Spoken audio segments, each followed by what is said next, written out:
Welcome everybody to DM1, and we have Beth Regards, starring Beth Regards. Woo! Starting. Yeah, I'm not starring. The extra, that T isn't an R. Okay. So, yes, so I'm going to share this as I talk about it. I get my cursor. I've got a weird mouse here. I may have mentioned that. Yes, there we go. So share. And so I'm sharing here what Leslie Murray got word from her students in her class that something strange was happening on Canvas. And so she said that her students were going in and that DM6 was listed as web design, HTML, and CSS instead of digital publishing too. So I've got she took a screenshot and then put indicators around everything. She was DM60, you'll note here, is called Fundamentals of 2D Animation. And our DM1 class is fine. So people who've been going in from 1.3 and doing the survey aren't seeing anything. But if you're in 1.4, then your class is being called Digital Illustration. And so the solution to this is, and I want everybody to do this because they've assured us that it does mean funding for our classes and our programs. And so I want to make sure everyone gets the right place. And we haven't heard from Leslie DeRose exactly which thing to do, but Leslie Murray and I decided that clicking on the number of the class is the best thing to do. So for all of you DM1-4 students, click on DM1-4. Though, Gary, aren't you in 1.4? Yeah, and when I submitted the survey and wrote you guys the email letting you know that I wasn't able to grab a screenshot because it refreshed. That was what you were talking about, right? Yeah, this VTEA survey. Yeah. When I submitted it, I wrote you guys a follow-up email because I couldn't grab you the screenshot. Right. I did exactly what you said. The instructions you offered where you would manually enter or elect, you're right, that didn't pop up. Instead, right. I had to go through and select it myself from drop downs, and I did select DM1-4. Yeah, that's because the 1.4 says after it digital illustration. No, it didn't say that when I selected it. Okay, well, that's what students are getting in all of these classes that have the, it's like 10 out of 15 classes are misnamed in So for the other folks in 1.4, the folks in 1.3 are sending me their confirmations that they did the survey. It's an assignment, and so they're getting their 2 points for that. And so anyone who's going into DM1-4 and sees this now, ignore it and just click on 1.4. And I'll be announcing that in other classes. So if you're like in 60, for instance, Gary, that's also misnamed, but you only need, if you do the survey in one class in DM, that's enough. So that's the other piece of information that wasn't really clearly stated in what we got from the TIA, the career technology people. They call it the TIA. It sounds like some kind of food. It's like a hummus or something. Oh, and a side of the TIA, please. I hear it's really good today. Yeah, so that's the score on that one. And Leslie Murray and I decided that just clicking on the right number was going to be fine. So one student was, had questions about that. Which one do I click on, or what do I click on? So that's the announcement for that. And I'm going to just move this over here and tuck it away. And I might have to mention it again or send it out. And I'm going to stop sharing now and join the rest of you. And I like it when the usher birds fly by. There you go. And so the next announcement is we have no Project 10, so I've gotten a couple of questions about that. So this semester there is no Project 10. We're going to move straight to the part 1 of the final, which we do have in Canvas, and we'll explain that. But first, I wanted to go through and look at some Project 7s that have been turned in, and I want to look at a couple of Project 8s that have been turned in. And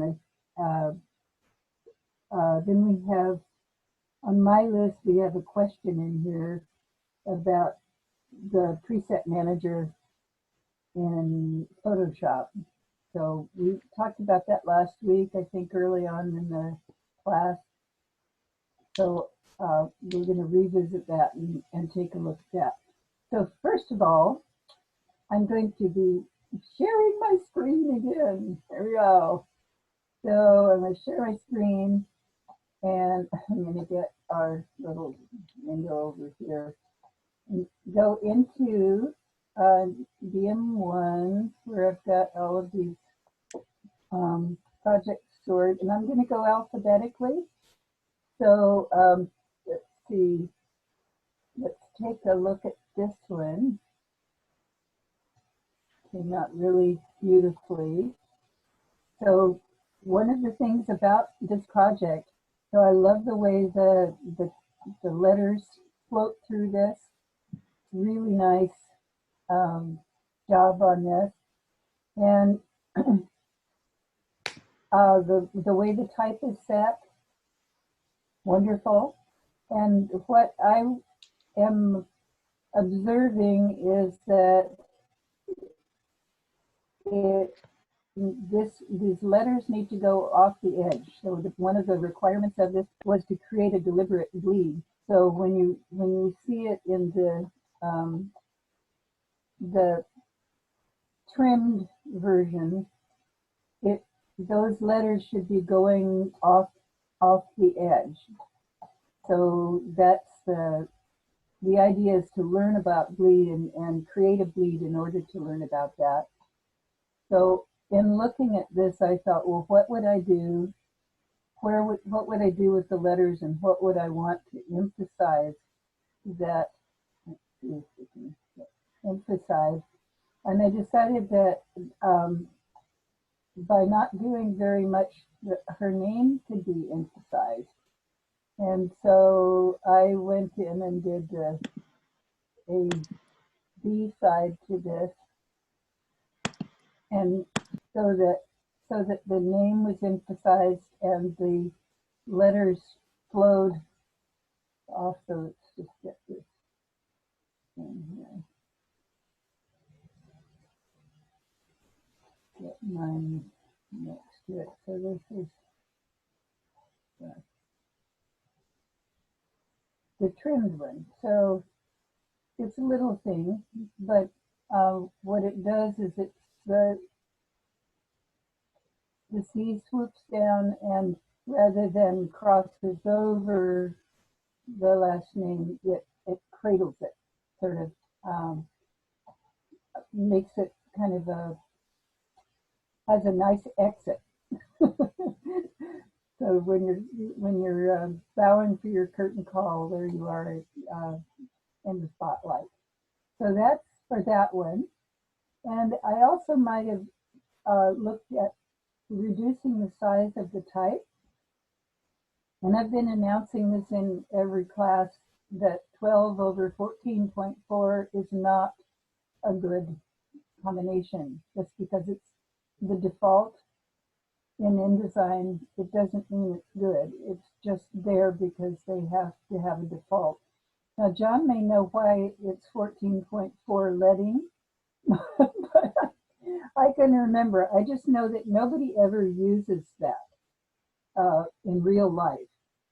But students use it all the time because it's a default, and they haven't learned that much about typography yet. So, and that's one of the other things that I'm going to be showing you some of the resources that we're using for DM8 so that you have them too, and I'll be good moving them over to our modules as well, because I think that we need to, at this point, going into the final, have a clearer idea of typography, a much clearer idea of typography. So these, the resources that I'm going to put in there are going to be helpful. But overall, this is a really nice job on this one. It's just that the bleed is not there. And so our reason for doing this was so that we could see what a bleed was about. So we created trend marks and all that good stuff. So that's for that one. And Beth, are you sharing your screen? it says I'm sharing. Okay, because I'm not. You can see it? Okay, somehow I'm not seeing it. So it's not getting recorded. I have to find out why.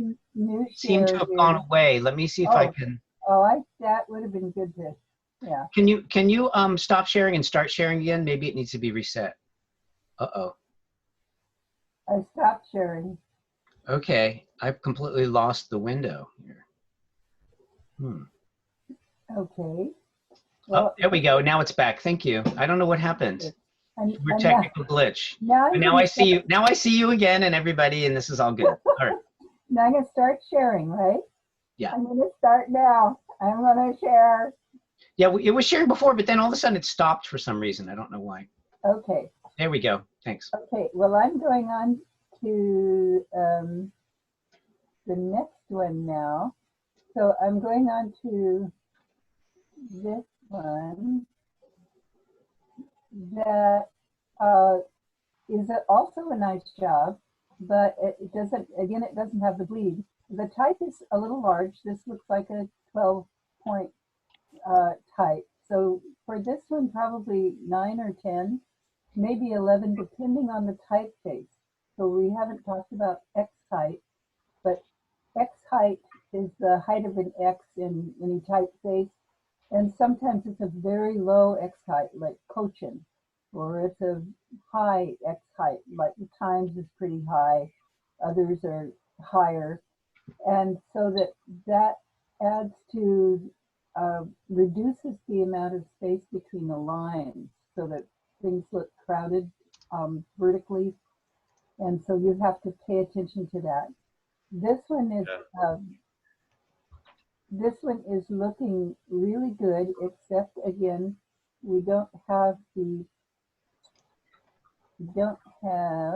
Yeah, I need to correct some things.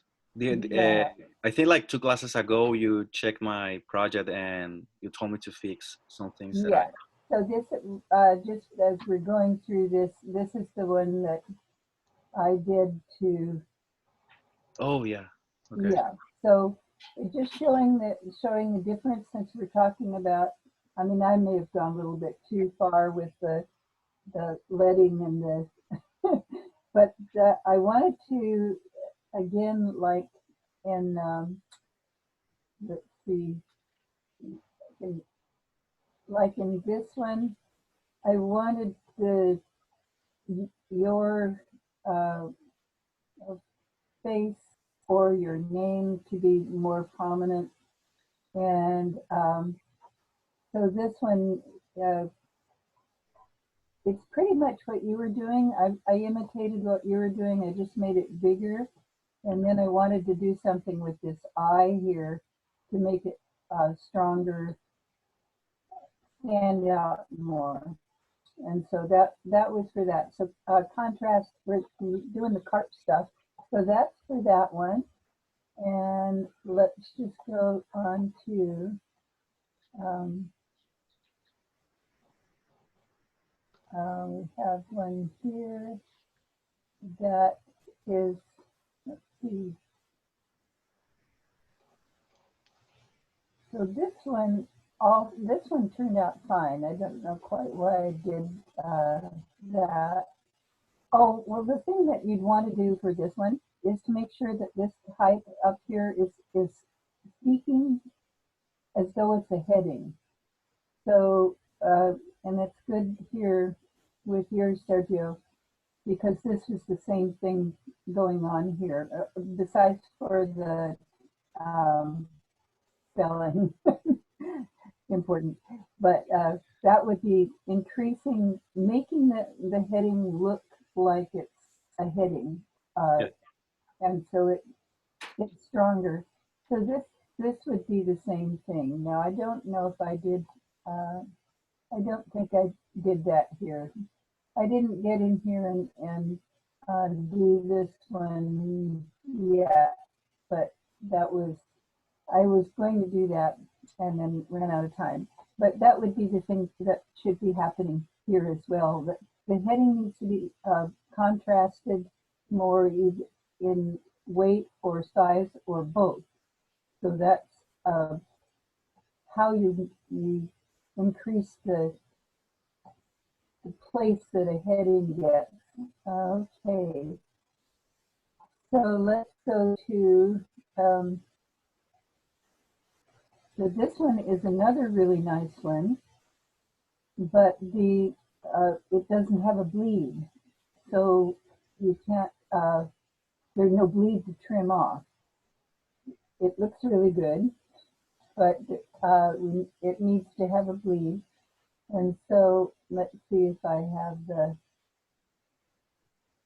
so I created a bleed on this one, and so you could kind of see how that goes. So I also I liked what she did here with her name, where her name is emphasized here, and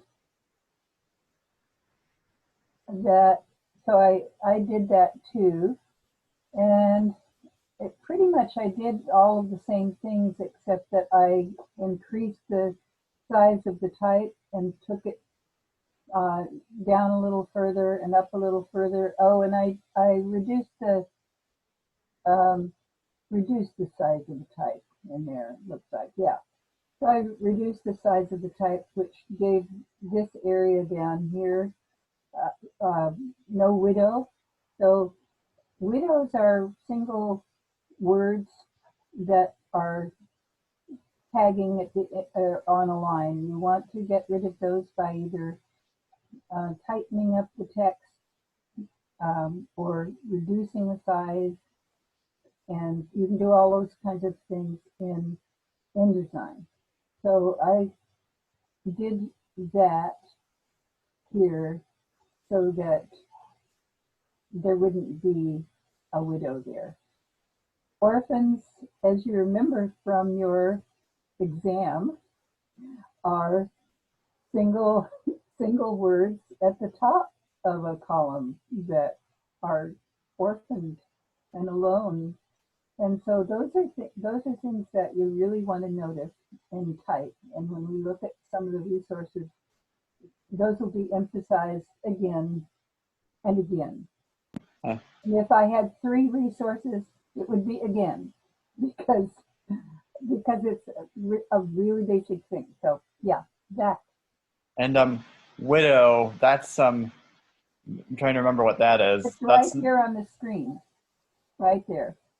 Oh, so what's the widow? What's the difference between widow and orphan? This is at the end of a paragraph, and an orphan would be up at the top. Yeah, that's what I like the one in the final exam or the midterm exam. Yeah, that's what I thought, that they're both opposites of each other. Yes, they are.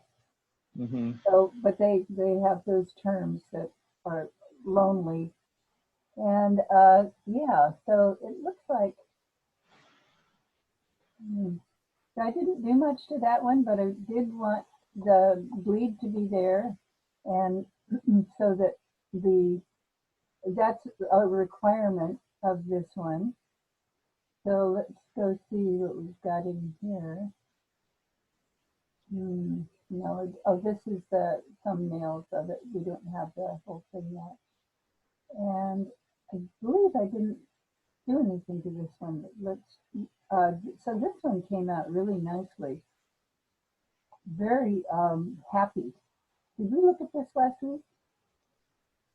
I didn't make it into, I didn't crop it, but I'm kind of interested. I might sneak in and crop it during the break and see how that turns out.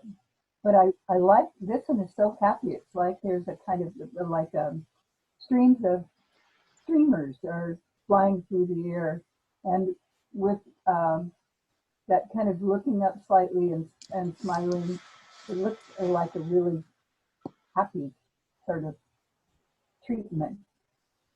I might, if I went in, I might bring the this down, but this is also good here because the JC Logan is showing in the white, which would be, and the last name is de-emphasized here. So this might be more casual and personal, and have it sort of extends the feeling.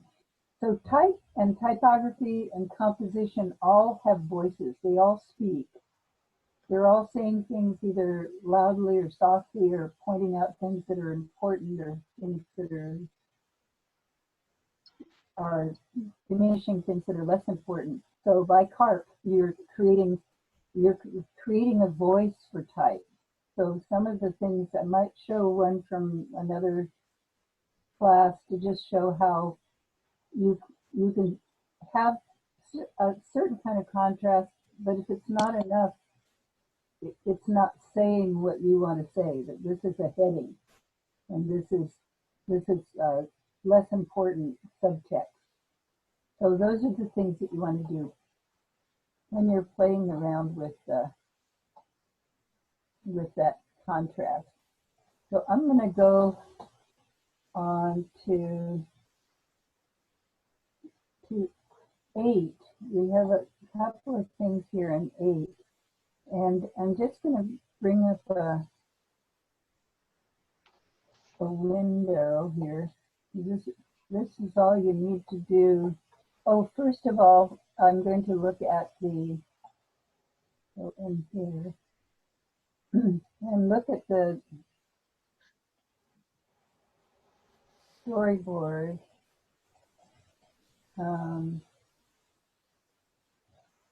Look at the beautiful storyboard here. So this is the storyboard for this animation we're about to see. And this, in this case, Julia doesn't have animate, so she made a GIF animation. And so I'm going to just cut these away and then pull the GIF animation out onto the screen here.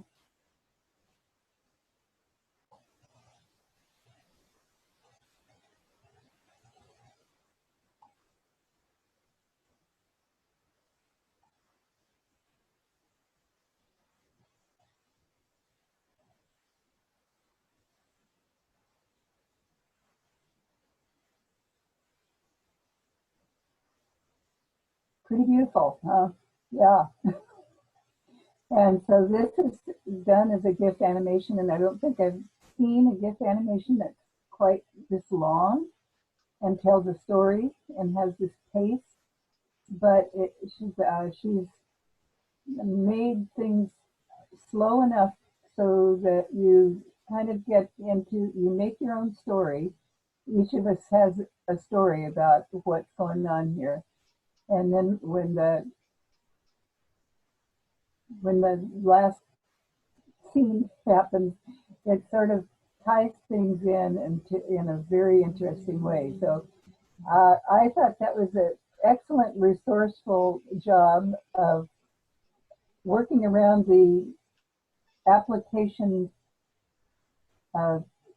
problem and going in and creating an animated GIF. So that one is really nice. And I don't remember if we, I think that we've seen these, but I don't know. Can't remember if we need to have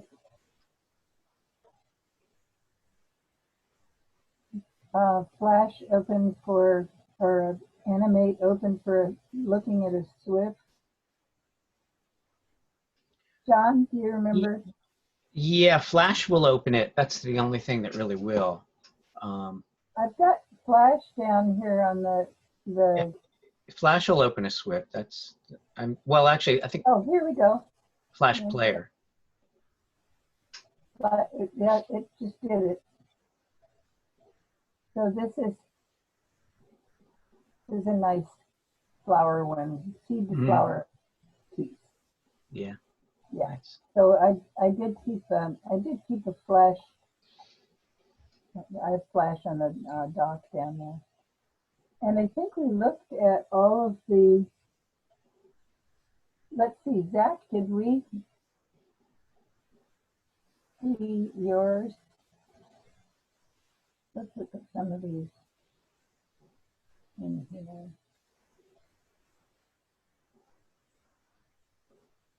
There's the storyboard. I think that we've looked at everything in there. And then I had the question about 9 Photoshop instructions, and let me see if I can get those up here.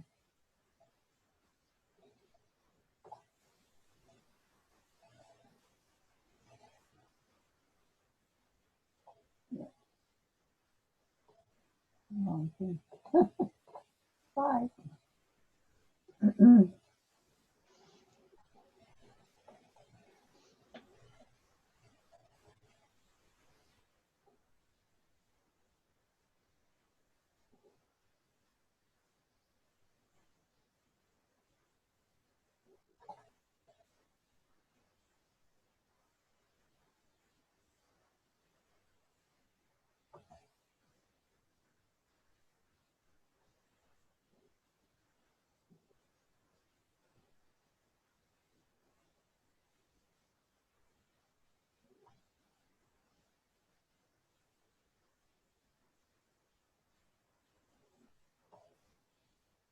Okay, now where is that?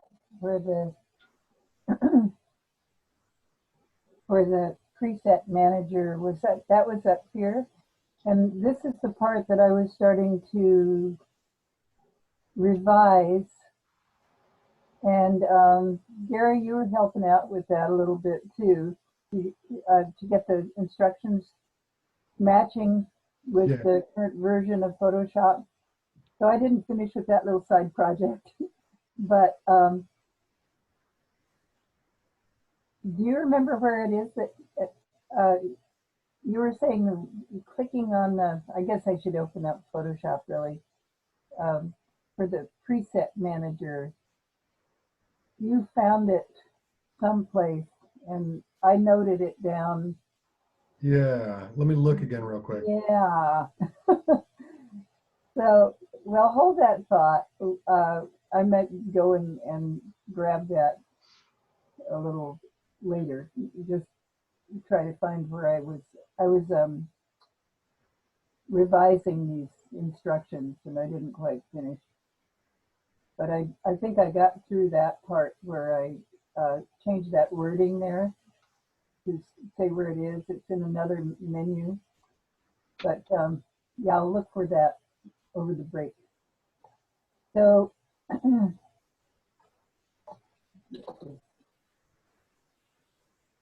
all right. So we haven't forgotten. We'll get back to that question. And so what I'd like to do is go to the next thing here.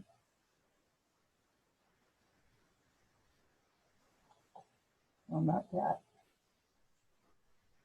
I think I want to go on to what I was talking about before, so I'm going to go over here to go over to visit our DM8 class. So this is coming up tomorrow for DM8. So I go over here to our, click over to there. There are some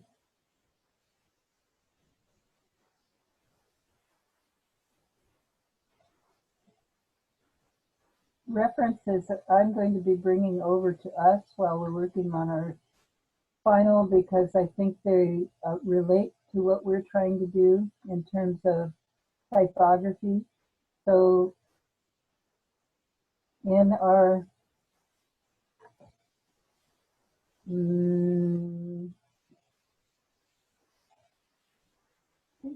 in where did I put it? Now that I've talked it up.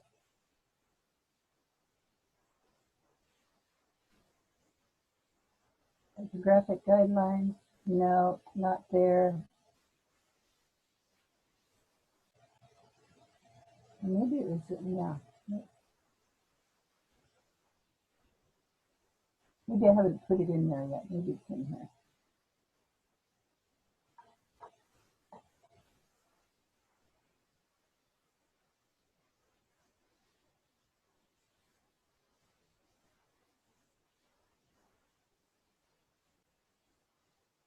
I should have some background music when I'm doing this sort of stuff. Gary, you hum a few bars. Okay.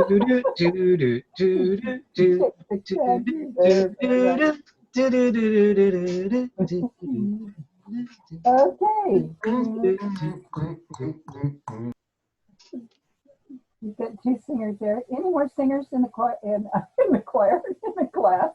Key change. Modulation. Come on, guys.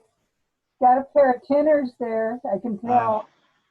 I was thinking more like the elevator music, like that it's by bensound.com, and you hear it in a lot of different videos. It's like the one that goes like, it's the one that goes do do do do do do do do do. Oh, you've got a nice bass. Okay, you tenors and basses get together while I'm lagging and trying to find scrolling stuff. You can come in with that little bit of a break there. Okay, that's enough of that.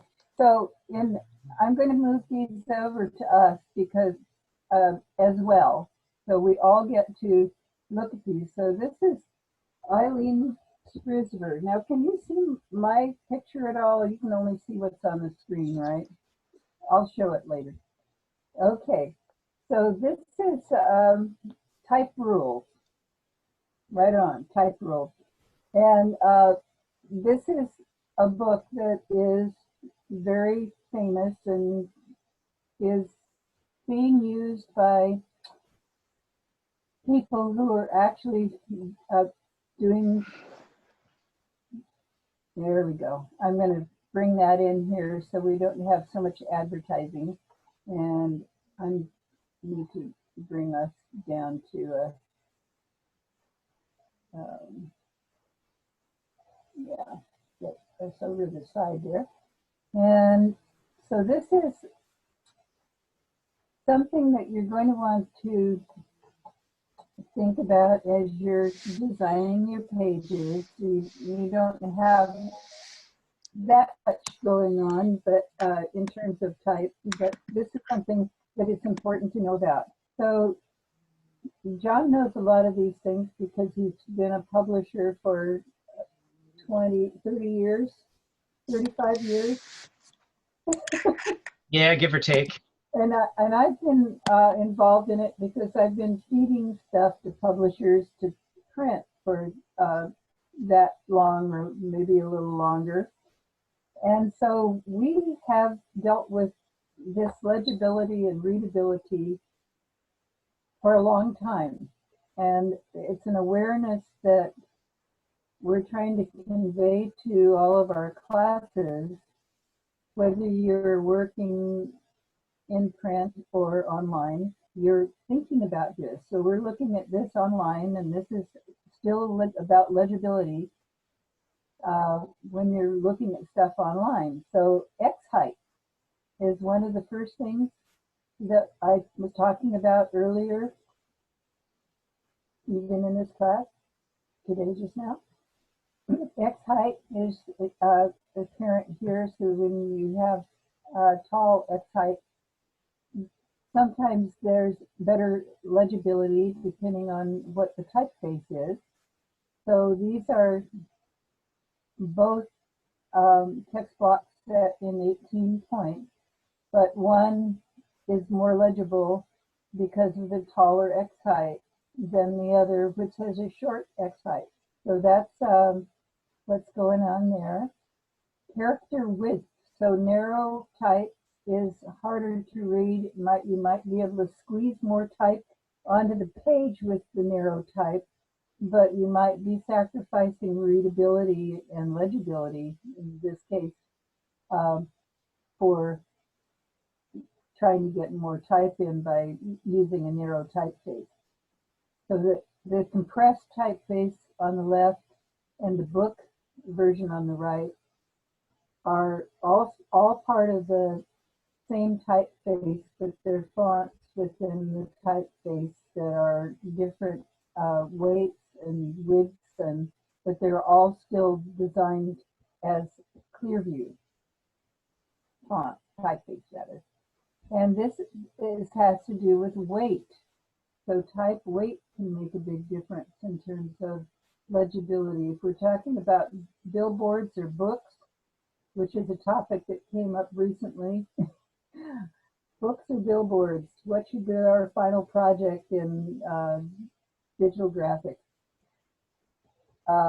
I'm really big into the books part, so book covers are more important to me than billboards. But billboards are pretty interesting too. So billboards are used as art quite a bit, and I've done 3 supposedly commercial billboards that were really just art. So I do like the billboards, but the billboard that I put my stuff on is gone in Santa Cruz. It was one of the first to go. So there are no more billboards downtown in Santa Cruz or even in the outskirts. So that's a hard place to get your work up. Zach? As someone who people always used to find odd because I paid attention to this kind of things, there is still one in Moss Landing. I believe it's advertising rowing camp. Yes. Yeah, so there is one there.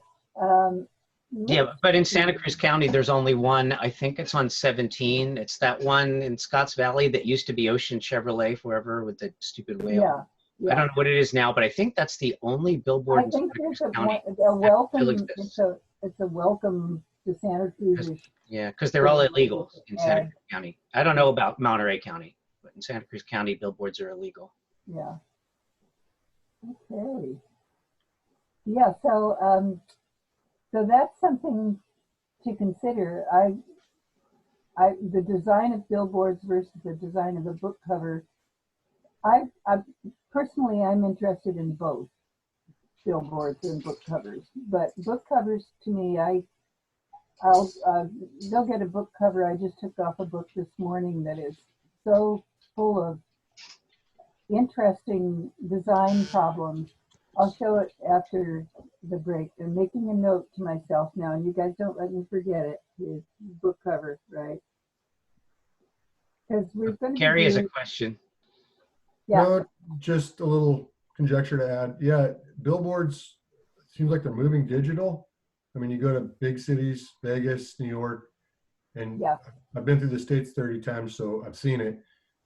In the Midwest, you'll still have some old school billboards, just like they have more bowling alleys and drive-in movie theaters. Old school, old-fashioned American institutions. Outdoor advertising.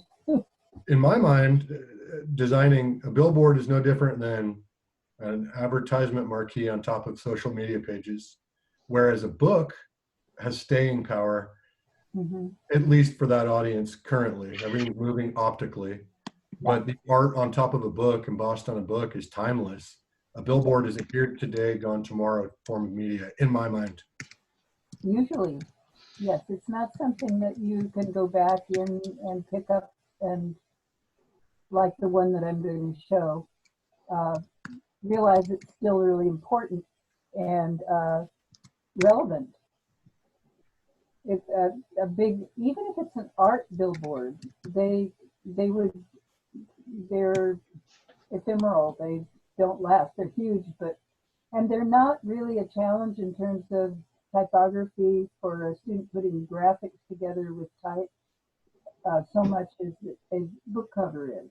Right. So that's where I think that the design challenge is, how do you have the image, how do you support the image with type, and how do you convey all the extra information that goes on a book cover usually in an inviting and readable way. So back to what I'm showing here on the screen, inviting and readable would be for close-up type that needs to be where you have a lot of type together. You'd be looking at how well it read on the book cover, because you want people to buy the book. So do you say things, quotes from people who are praising the book, that sort of thing. You want that all to show up. And so this is talking about counters. These are all terms that have to do with the shapes of the letter forms.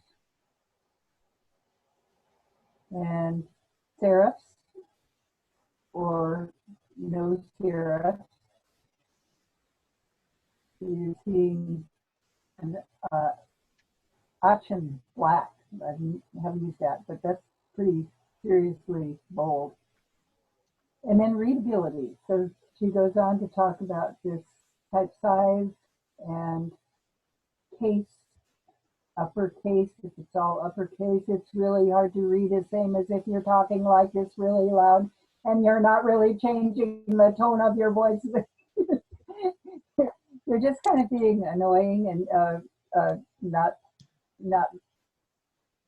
you're not hearing what's being said any more than you're able to read this easily. When you're reading like this, then it's much more accessible. So readability, line spacing, and we've already talked about that today, I think, maybe.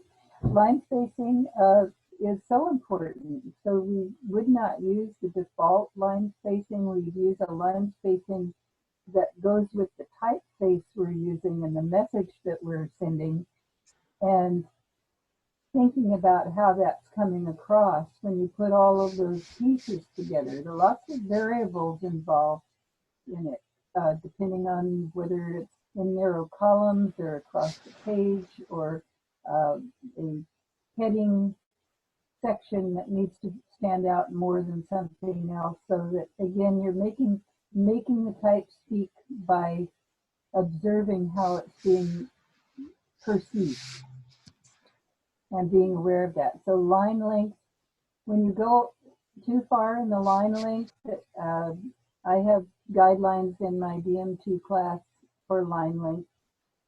And when it comes to the final, sometimes people go too far, or if the lines are too short, or the type is too large, and it's a narrow column. And so there are lots of gaps and lots of hyphens and things like that make short bursts of reading not very comfortable. So you want to have a nice stretch of words to keep the meaning and the content flowing without having a lot of different line lengths or hyphenations, so that you want to be aware of readability. Color and contrast. So this, right down here you have what? And this will come up for our final as you're designing your homepage for your final. You want to be thinking about, is this visible, or are the values or shades of color too close to really read? So those are things that we'll look at and test, but having an awareness for contrast and color before you go in is really good. So we've been talking about CARP quite a bit, but this is where we're trying to apply it to what we do. So this is another thing that I see where there's maybe a novelty font like this that's used, and it's too crowded together. So you have to give something like this plenty of space, and it's not something that would be for body text, but it's something that would be for a special short burst of text.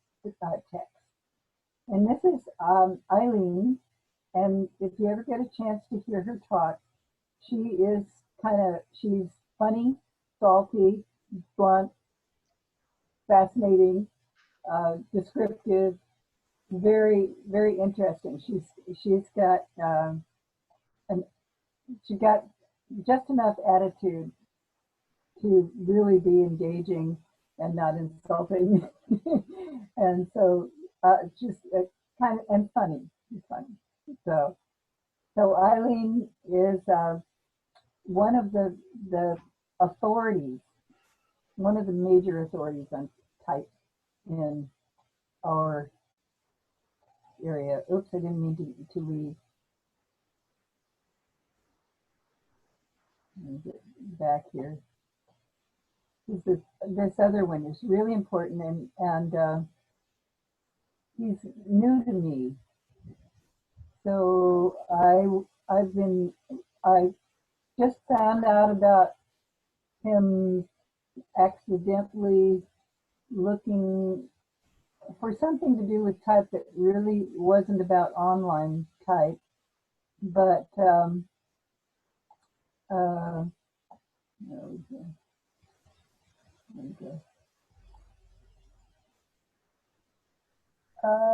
no, maybe, oh.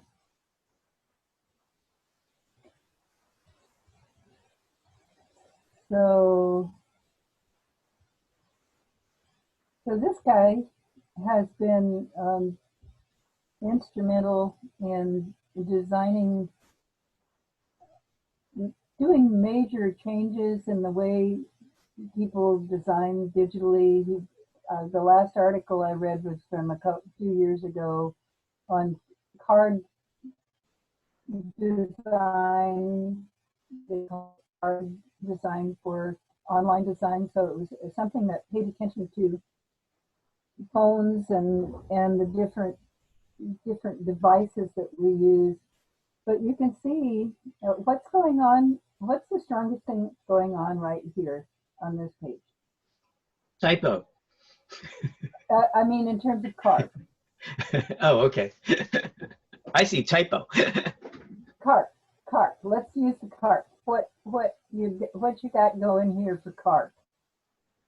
Looks like a nice left alignment to me.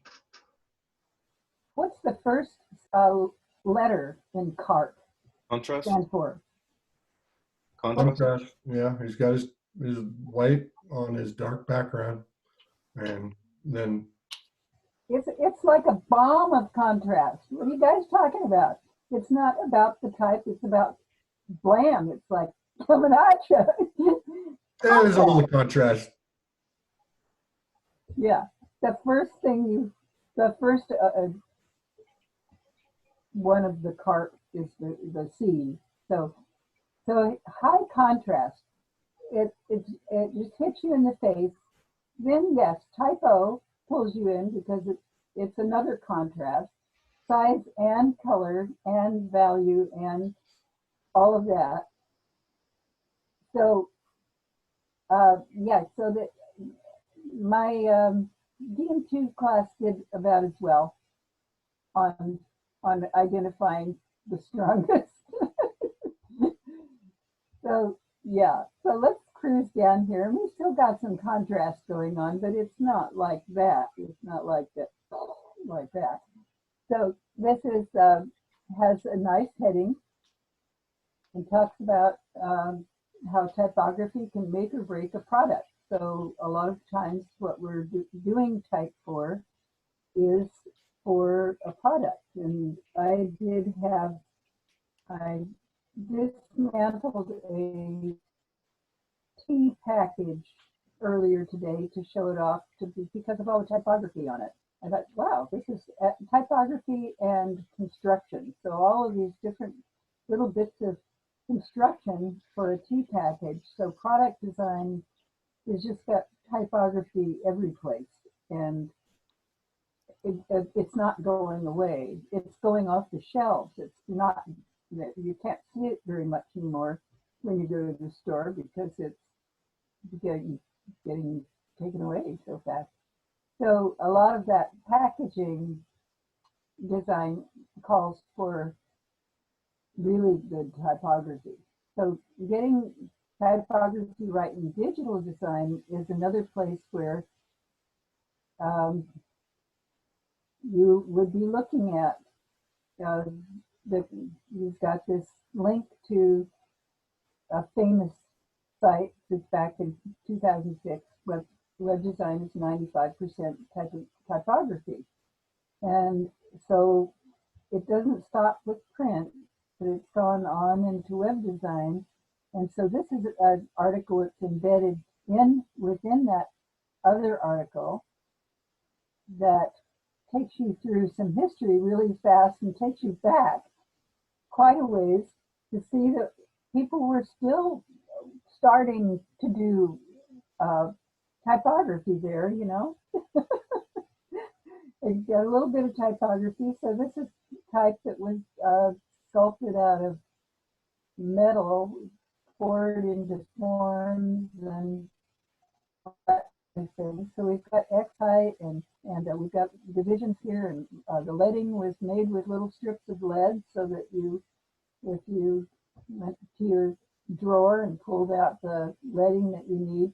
Actually, I'm not sure that the leading's in a drawer. I think they're in little shelves.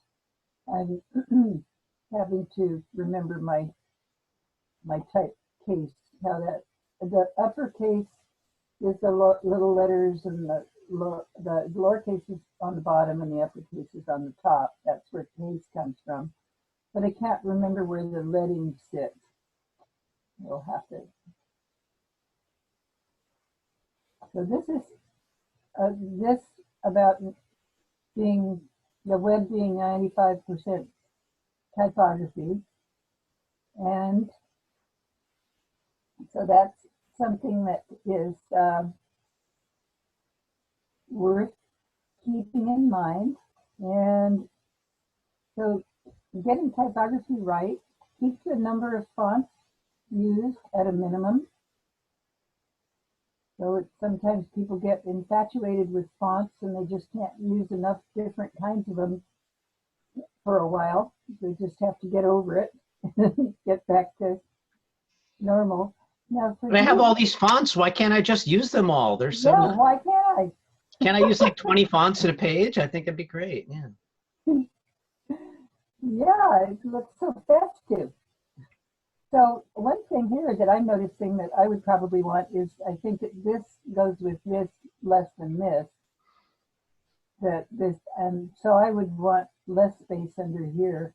Yeah. Than up here. So those are just sort of floating, but they may also be so important that they want to be seen not as just headings, but as more than headings. So they get a lot of white space around them. They're almost like pull quotes. Yeah. They're like pull quotes. Yeah. And they're almost more pull quote than heading, if you think about it. Yeah, I'm curious to see what happens when I do this. So, and this is how your type needs to be able to respond when you're doing it for, it can't all squish up and cross over each other. So we've got these hanging indents, tab and paragraph spacing going on here, a bulleted list, which is something we've reviewed over and over again in DM2 and seems to be yesterday or whenever it was yesterday. See, we seem to be getting it a little bit more, but this is a hanging indent here, this is a tab in here, and this is extra paragraph space here to make each one of these things stand out and not be all smashed together. So I've got my windows as mooshed in as far as I can. And I'm going to pull it way out of here. And this is what we have a responsive design class, right, John? I can't hear you. I can't hear you. Sorry, I'm muted. Yeah, we hope there's going to be a, that was DM61, but we'll see what happens. Yeah, so responsive design is design that has to respond to the various sizes of screen and things that people do as they're looking at their screens and changing their type and squeezing it together and turning it sideways and lengthening it out. All of things I have to be considered in responsive design. And this is another, right here, we're looking at a whole, this is a typeface right here. And it's called the San Francisco typeface from Apple. And each one of these, John, is font, right? I'm sorry, each one is what? A font. Yes, each one is a font. And the whole thing is a font family. It's a font family, a family of fonts. It's a family made up of fonts, and there's 1, 2, 3, 4, 5, 6, 7, 8, 9 fonts there. Zach, what are you there? What sound does the baby font make? So we got, so these are all fonts, and I talking about how type speaks, and so sometimes I get a little bit, what do you call it, animistic, or where I turn things into little creatures or tiny children or something like that, and they suddenly have a voice that's like this or something like that. And so the heavy, down here, the black heavy ones, they're little tiny ultralight. So when I say type speaks with a voice, I may be hearing type a little bit more than some other people. That you're not. And being animistic would essentially be believing in animism, which is a concept that Native Americans believe in, that like every natural thing has a spirit, like a rock or a tree or like that, sort of like Pocahontas sings in Colors of the Wind. And what you're doing is anthropomorphizing the text, not being animistic. I'm relating to a biological character that makes that voice, as I would when I look at mushrooms and stones and know about their history now from reading about that, knowing that those are related, that mushrooms eat rocks. Right. When you're on mushrooms, you hear fonts speak. Yeah, they are related. You're right. They're all talking to me, and the colors, they taste delicious. Well, so yeah, so animistic and anthropomorphic and all of those, they kind of all flow together for me. I'm afraid that I'm doomed. No, it makes sense. And looking at it with an artistic eye, when you look at ultralight, it looks fair and small and meek, like a baby, if you will. And then you look at black, it looks heavy and bold and big, like a big old grandmama that's been around for days or whatever. I do type I see as people and animals.